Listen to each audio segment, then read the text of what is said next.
राजापेठेतील मनपा झोन कार्यालयात घरकुल लाभार्थ्यांसाठी आयोजित करण्यात आलेल्या विशेष अभियानात लाभार्थ्यांनी त्यांच्या समस्या मांडल्या। प्रशासनाने पारदर्शकतेची खात्री देण्यासाठी शिबिराच्या दरम्यान बायोमेट्रिक तपासणी आणि अर्जांचे पुनरावलोकन केले।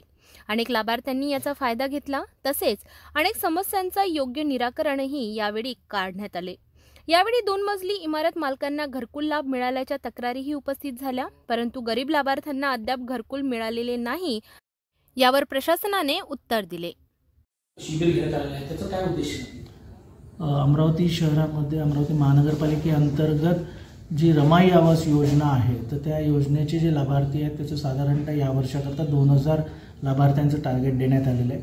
त्यांचे अर्ज आमच्याकडे प्राप्त झालेले आहेत, परंतु त्याच्यामध्ये व्हेरिफिकेशन करणे म्हणजे बायोमेट्रिक करणे, त्याचबरोबर कागदपत्राची पूर्तता करणे, अपूर्ण कागदपत्राची पूर्तता करणे, या संदर्भात बऱ्याच वेळी लोकांकडनं मुद्दे उपस्थित होत आहेत।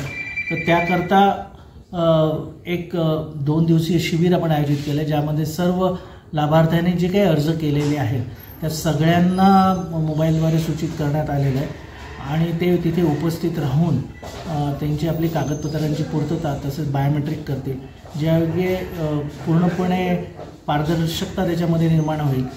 मग ज्याला लाभ मिळायचा आहे ते सर्व त्याच्यामध्ये कव्हर होण्याची शक्यता आहे। 2023 आणि 2024 पर्यंत किती घरकुल मंजूर झाली आहे, काही माहिती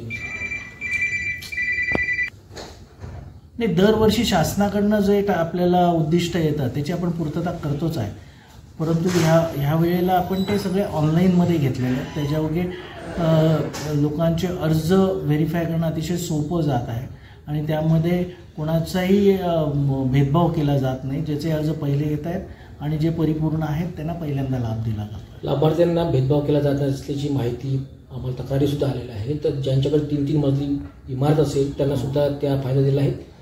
ज्यांचं घर कवेलू 3 टप्परचं असेल त्यांना अद्यापर्यंतही लाभ मिळाला नाही, पैशाची मागणी केली जात आहे। यावर काय चौकशी ह्याच्याकरताच हे शिबिर आयोजित केलं। हे मुद्दे उपस्थित झाल्यामुळेच आपण हे सगळं शिबिर आयोजित करून ज्यांना कोणाला ह्याच्या संदर्भात तक्रारी उपस्थित करायच्या असतील किंवा काही मुद्दे उपस्थित करायचे ते करत आहेत।